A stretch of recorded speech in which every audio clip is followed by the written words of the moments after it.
Hello student, आज की class में करेंगे हम क्लास 12th का चैप्टर 7 इंटीग्रल्स, जिसको हम रिप्रेजेंट करते हैं इस वाले सिंबल से। इसका सिंबल हो गया हमारा ये।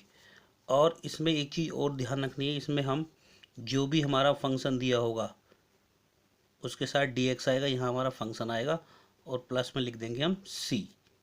अब ये ऐसा क्यों होता है, c क्यों आता है यहाँ पे, ये हम अभी आगे डिस्कस करेंगे। तो इसके बाद देखो, जिस तरीके से हम जब डेरिवेटिव फाइंड करते हैं, उसको फाइंड करने की जो प्रोसेस आती है उसको हम बोलते हैं डिफरेंशिएशन।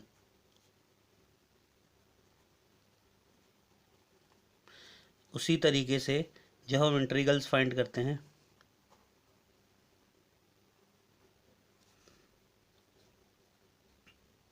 तो उसकी जो प्रोसेस हम आती है फाइंड करने की उसको बोलते हैं हम इंटीग्रेशन।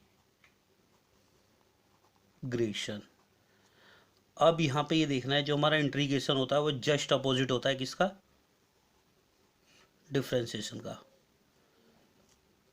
जैसे हम डिफरेंशिएशन में लिख देते थे d/dx, इसी तरीके से हमारा यहाँ सिंबल क्या आ जाएगा, dx प्लस में c। ये चीज़ इतनी क्लियर होगी। इसके बाद हम देखते हैं टाइप ऑफ इंटीग्रल्स। ये क्या होते हैं, इसमें देखो दो टाइप हमें पढ़ने होंगे तो क्लास 12th में। फर्स्ट है हमारा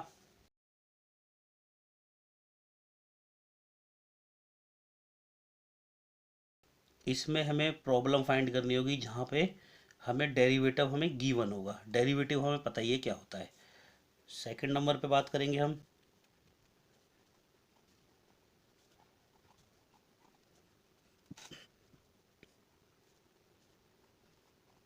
the problem of finding the area bounded by the graph of the function under certain condition. तो जिसमें हमें एरिया दे दिया जाएगा उसको फाइंड करने के लिए। तो ये दो टाइप के हमें यहाँ पे पढ़ने पड़ेंगे। जो पहला टाइप होता है हमारा ये, इसको बोलते हैं हम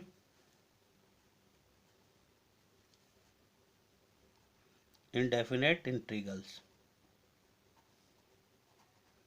और जो सेकंड टाइप है उसको बोल देते हैं हम डेफिनेट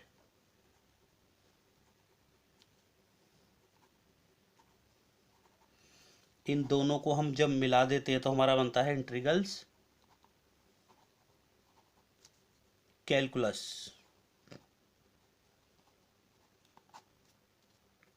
ये हो गई हमारी थोड़ी सी डिटेल इंटीग्रल्स के बारे में। अब इसके बाद हम बात कर लेते हैं जो हमारा इंटीग्रल में dx के साथ c आया था ना, वो क्या होता है।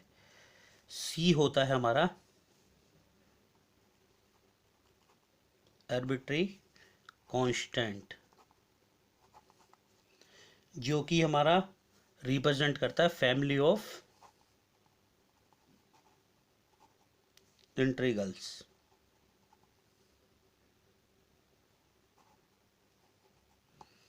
अब ये कैसे होगा, देखो जैसे हम फाइंड करना चाहें डेरिवेटिव ex का, तो हमें क्या मिलता है, ex ही मिलता है।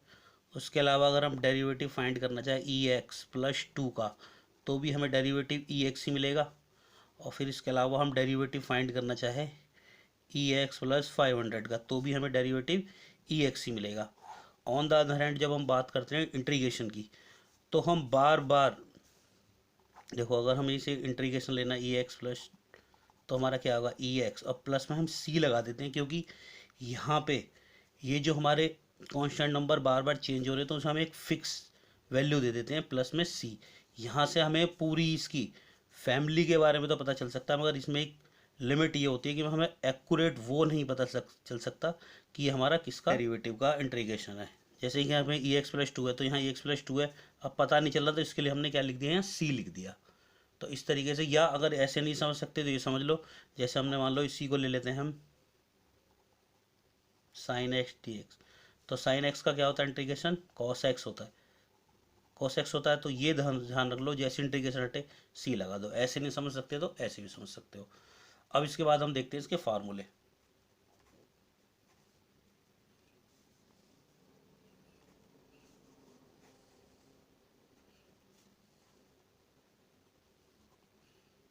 इसको हम एंटी डेरिवेटिव्स भी बोल देते हैं या इंटीग्रल। तो देखो सबसे पहले हमने यहाँ पे देखना है x raise to power n. इसका इंटीग्रेशन क्या होगा, हमने बात करी थी कि इंटीग्रेशन जस्ट इसका अपोजिट होता है। तो जब हम डेरिवेटिव लेते हैं तो इसकी पावर लेस हो जाती थी, तो यहाँ पे पावर क्या हो जाएंगी, ऐड हो जाएंगी। वहाँ पे मल्टीप्लाई में आती थी पावर, यहाँ किस में आ जाएंगी, डिवाइड में, और प्लस में क्या लिख देंगे हम, सी। ऐसे हम कांस्टेंट नंबर मान लो सी, इसका डेरिवेटिव इंटीग्रेशन लेना चाहे तो क्या आएगा हमारे पास, एक्स आ जाएगा और प्लस में सी। यहाँ पे सी का मतलब क्या, कांस्टेंट नंबर, कोई भी नंबर हो सकता है। उसके बाद अगर हम यहाँ पे लेते हैं कॉस एक्स का, तो क्या आ जाएगा, साइन एक्स प्लस सी। इसी तरीके से अगर हम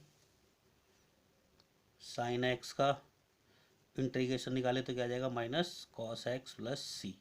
इसके बाद अगर हम सेक स्क्वायर एक्स का इंटीग्रेशन निकालें तो क्या आ जाएगा, टेन एक्स प्लस में सी। इसके बाद अगर हम सेक एक्स और टेन एक्स का इंटीग्रेशन निकाले तो क्या आ जाएगा, सेक एक्स प्लस सी। इसी तरीके से कॉस एक्स स्क्वायर एक्स का अगर हम इंटीग्रेशन निकालें तो क्या आ जाएगा, माइनस में कॉट एक्स प्लस सी। इसके बाद अगर हम कॉस एक्स एक्स और कॉट एक्स का इंटीग्रेशन ले तो क्या आ जाएगा, cos X minus cos X plus C. इसके बाद अगला हम ले लेते हैं 1/में 1 minus X square D X. तो इसका क्या आ जाएगा इंटीग्रेशन, इसका आ जाएगा सॉरी गलत लग गया, साइन इनवर्स एक्स प्लस में सी। इसके बाद अगर हम माइनस लगा दें यहाँ पे सेम उसमें, तो इसका इंटीग्रेशन क्या आ जाएगा हमारा, कॉस इनवर्स एक्स प्लस सी। ऐसे ही हम निकालें 1/में 1 plus x square D X, तो इसका क्या आ जाएगा, टेन इनवर्स एक्स प्लस में सी। ऐसी अगर हम इसके साथ यहाँ माइनस लगा दें तो कितना आ जाएगा इसके साथ, कॉट इनवर्स एक्स प्लस में सी।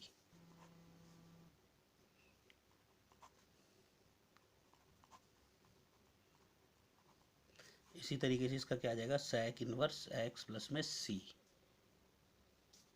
अब इसी के साथ माइनस लगा देते हैं हम, तो क्या आ जाएगा, x square minus 1 d x equal to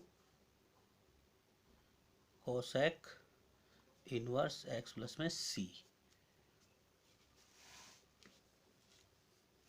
और इसके अलावा अगर हम बात करें ई एक्स की, ये तो हमें पता ही है, तो सेम ही रहता है डेरिवेटिव में भी और इसमें भी। और अगर हम बात करें यहाँ 1/में एक्स डी एक्स की, तो इसका क्या हो जाएगा, लॉग और मॉडुलस एक्स प्लस में सी। यह मॉडल्स लगाना जरूरी है क्योंकि हमें यहाँ पे वैल्यू अगर कभी कभी नेगेटिव भी आ जाती है। इसके बाद हम बात करते हैं ए रेज टू पावर एक्स, तो इसका क्या आ जाएगा, इसको याद करने का तरीका क्या है, देखो ए एक्स को तो ए एक्स ही लिखो, अपॉन में लिख दो लॉग ए प्लस में सी। तो ये कुछ हमारे फार्मूले थे जो हमारे एनसीईआरटी में ही गिवन है, और इनको फिलहाल स्टार्टिंग में हमारी 7.1 में काम आने वाले। बाकी आगे की जब हम एक्सरसाइज स्टार्ट करेंगे तब हम अपने फार्मूले लिखते जाएंगे। तो अब हम स्टार्ट करते हैं 7. अब देखते हैं एक्सरसाइज 7.1। तो देखो यहाँ पे क्वेश्चन दिया, फाइंड एन एंटी डेरिवेटिव और इंटीग्रल, मतलब एंटी डेरिवेटिव फाइंड करो, इंटीग्रल एक ही बात है, of the following function by the method of inspection. बस ये ध्यान रखना है, यहाँ पे इन्होंने मेथड ऑफ इंस्पेक्शन लगा दिया है, तो इस वजह से हमें इंटीग्रल जैसे हम फाइंड करते थे प्लस में सी लिखते वो नहीं लिखे, क्योंकि यहाँ पे मेथड ऑफ इंस्पेक्शन लिखा है। तो बच्चे क्या करेंगे, जल्दी जल्दी इसका क्या निकाल देंगे, इंटीग्रेशन, और प्लस में सी लिख के आ जाएंगे, और वो क्वेश्चन बिल्कुल हो जाएगा गलत। यहाँ पे हमें एक जस्ट आइडिया लेना होता है कि साइन 2x किसका डेरिवेटिव हो सकता है, क्योंकि हमें पता है कि साइन का क्या होता है, अपोजिट क्या होता है हमारा, मतलब जब हम डेरिवेटिव निकालते थे तो क्या आता था, कॉस आता था ना। तो हम यहाँ क्या करते हैं, हम ले लेते हैं कॉस। अब देखो इसका एंगल क्या है, 2x है, तो यहाँ भी हम 2x ले लेंगे और हम इसका निकाल देंगे डेरिवेटिव। तो देखो cos 2x का क्या होता है डेरिवेटिव, माइनस साइन एक्स, और x का भी यहाँ डेरिवेटिव निकालें क्योंकि 2x है तो 2 × 1 हो गया। तो अब देखो इसको हम क्या लिख सकते हैं, ये लिख सकते हैं हम यहाँ, इतना हो गया। अब हमें यहाँ पे इसको ऐसे उतारते जाओ, cos 2 हमें किसका मान चाहिए, वैल्यू चाहिए हमें यहाँ, साइन 2x की वैल्यू चाहिए ना, तो हम क्या करेंगे, इस -2 को इसके अपॉन में लेंगे cos 2x के। तो इसमें क्या करना है, d/dx को हम रखते हैं बाहर, यहाँ लगाते हैं ब्रैकेट, यहाँ चाहे 1/2 लिख लो या अपॉन में लिख दो, एक ही बात होती है। तो cos 2x आ गया और इक्वल टू क्या लेके रह गया, साइन 2x। इसी की वैल्यू फाइंड करनी थी हमें, तो यहाँ पे हम लिख देंगे एंटी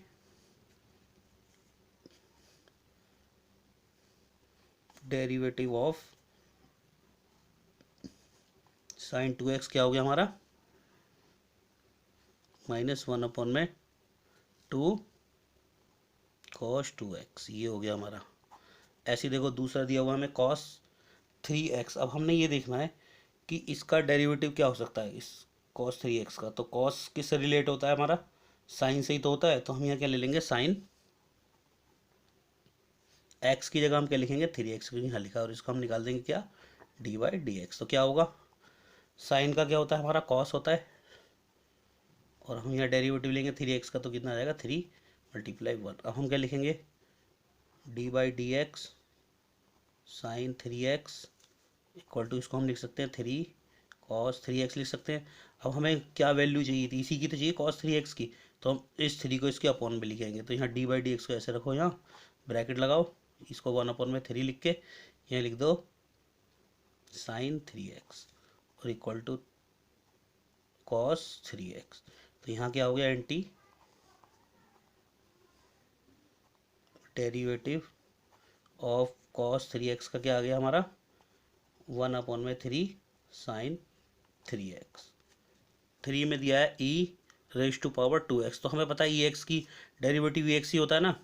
तो हम क्या करेंगे, देखो ये लिखेंगे d/dx ex, क्योंकि इसके x में पावर 2x है, तो 2x ले लेंगे। अब इसका हम डेरिवेटिव निकालने जाएँ तो ex का ex रहेगा, और यहाँ पे 2x का डेरिवेटिव क्या आ जाएगा, 2 × 1, तो d/dx e⁻²x। इसको हम क्या लिख सकते हैं, 2 e⁻²x। हमें वैल्यू किसकी चाहिए, e⁻²x की चाहिए, तो 2 इसके अपॉन में आ जाएगा। तो यहाँ लिख दो d/dx, चाहे तो 1/2 लिखो या अपॉन में 2 लिख दो, एक ही बात होती है। कितना आ गया, e⁻²x। तो यहाँ लिख दो anti derivative of e⁻²x equal to होगा e⁻²x अपॉन में 2। अब देखो अगला दिया हुआ हमें 4 में ax b, इसकी पावर 2 है। तो हमें पता है जब हम डेरिवेटिव लेते हैं तो एक पावर लेस हो जाती है ना, तो हम क्या करेंगे, यहाँ एक पावर ज़्यादा ले लेंगे। तो यहाँ हम लिख लेंगे क्या, d/dx हमें किसका निकालना होगा, ax + b⁻³ का। तो देखो हम जब इसका डेरिवेटिव लेंगे तो हमारा यही तो होता है, देखो पावर आगे आ जाती है ax + b, और यहाँ पे पावर एक लेस हो जाएगी, और डेरिवेटिव किसका हुआ, एक का a, x का 1 आ गया, और ये कितना होगा, 0। तो देखो यहाँ d/dx ax + r³ equal to, अब हम इसको ठीक करके लिखें तो क्या होगा, 3a और ax + b⁻² आ गया, क्योंकि ये 1 हो गया तो 0 खत्म हो गया, ये 3 यहाँ आ गया। अब देखो हमें क्या चाहिए, हमें इसकी चाहिए ना खाली वैल्यू, तो ये 3a क्या आ जाएगा, इसके अपॉन में आ जाएगा। तो यहाँ लिखो d/dx 1/3a और ax + b⁻³। चाहो तो इसे इसके साथ भी लिख सकते हो, क्या आ गया, ax + b⁻²। तो यहाँ लिख दो anti derivative of ax + b⁻² equal to क्या आ गया हमारा, 1/3a और ax + b⁻³। अब ये इसका देखो, ये जो मेथड ऑफ इंस्पेक्शन का लास्ट क्वेश्चन हमें ये दिया हुआ है 5th, क्या कह रहे हैं, ये देखो साइन 2x और 4 e⁻3x। तो इसको हम क्या करेंगे, चाहो तो एक साथ कर लो, या इसको हम ब्रेक कर करके करते हैं। देखो पहले हम क्या लिख लेना, साइन 2x को सॉल्व कर लेंगे अलग से यहाँ, और इसके बाद हम इसको सॉल्व कर लेंगे, किसको, e⁻3x। 4 जो हम इसे बाद में लिख लेंगे मल्टीप्लाई में। तो देखो साइन 2x है, समझ लो ये पहले वाले क्वेश्चन की तरह ही हो गया ना। तो हम क्या करेंगे, इसका यहाँ हम क्या रखेंगे, cos 2x। अब इसका डेरिवेटिव लो तो क्या होगा, cos का क्या आता है, cos का डेरिवेटिव होता है माइनस साइन x, और x क्या है हमारा 2x, और 2 × 1 कर दो। अब इसे ठीक करके लिख लेंगे,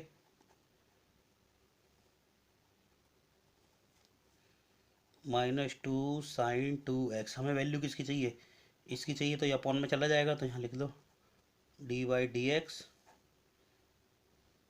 1/2 चाहो चाहे जैसे मर्जी लिख लो, लिखने का एक ढंग होता है। और ये माइनस भी हम यहाँ भेज देंगे क्योंकि हमें ओनली साइन 2x की वैल्यू चाहिए। तो एक हो गया हमारा सॉल्व। अब हम इसको करते हैं।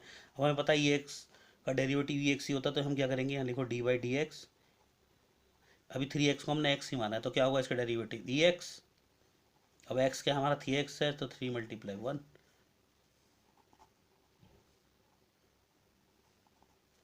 इसको क्या लिख सकते हैं e3 e⁻3x। अब हम क्या करेंगे, हमें e⁻3x की वैल्यू चाहिए, तो 3 इसके अपॉन में आ जाएगा, तो यहाँ लिख दो।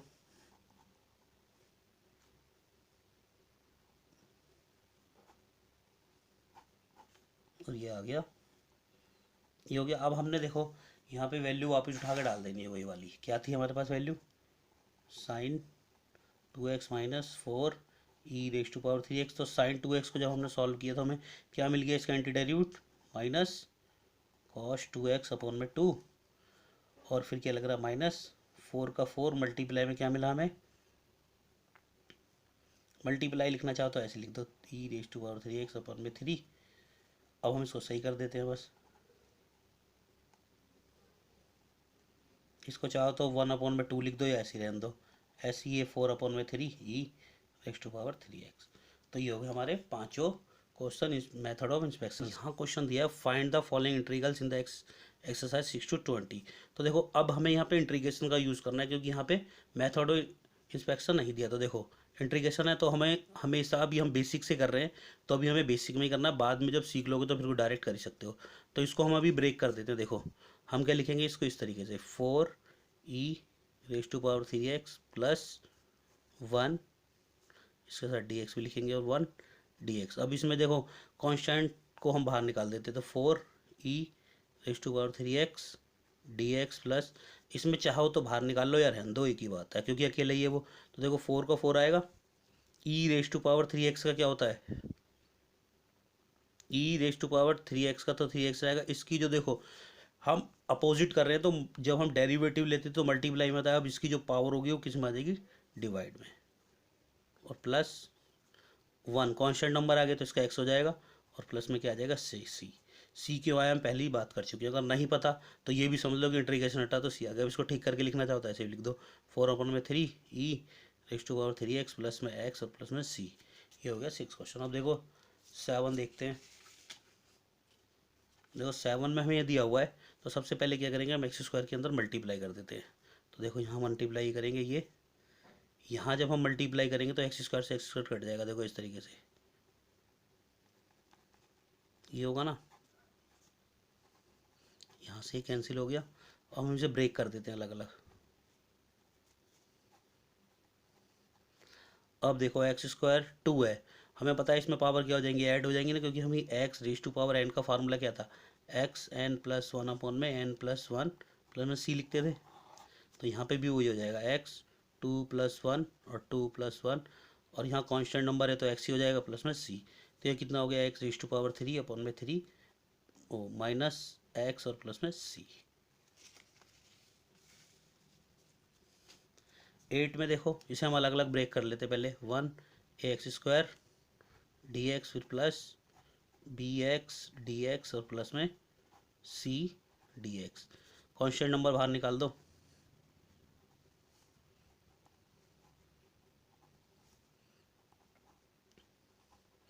अब क्या होगा, ये तो ऐसे आ जाएगा मल्टीप्लाई, x⁻2 है तो क्या होगा 2 + 1/2 + 1, और यहाँ पे भी b। अब ये देखो यहाँ पे पावर 1 है ना, तो 1 + 1/1 + 1, और ये क्या c कांस्टेंट नंबर है तो यहाँ इसके साथ x लग जाएगा और प्लस c, सारे इंटीग्रेशन के साइन हट जाएंगे। 9 देखो इसको भी हम अलग अलग ब्रेक कर देते हैं, पहले 2x² dx प्लस e⁻x और dx। तो कांस्टेंट को हमने बाहर निकाल दिया, x² dx रह गया प्लस ex और dx। x⁻2 यही वाला फार्मूला लगा दो, x⁻n तो क्या होता है xn+1 और n+1 होता है ना, तो यहाँ पावर 2 है तो 2 + 1 2 + 1 ex तो ex ही रहेगा प्लस में c। तो ये कितना आ गया हमारा 2 × x⁻3/3 प्लस ex प्लस में c। तो इसको क्या लिख सकते हैं हम, 2/3 x³ प्लस ex प्लस में c। अब क्वेश्चन नंबर देखते हैं 10। देखो 10 में क्या हो रहा है, ओपन हो रही है वाली a माइनस बी का होल स्क्वायर, क्या होता है वो, A square plus B square minus 2ab। इसी से ओपन कर दो इसको बस। देखो A square plus B square minus 2ab X है ये।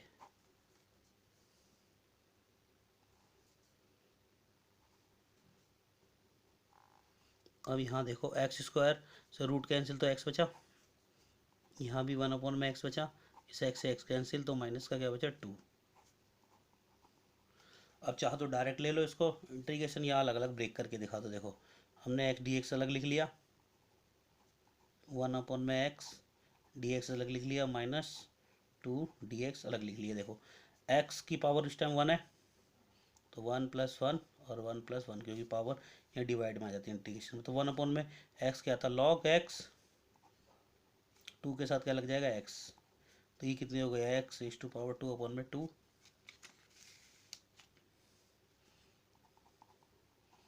log x minus 2x plus c। तो आज की वीडियो में हम ये क्वेश्चन नंबर 1 से 10 तक ही करेंगे और अगले क्वेश्चन करेंगे हम अपनी अगली वीडियो।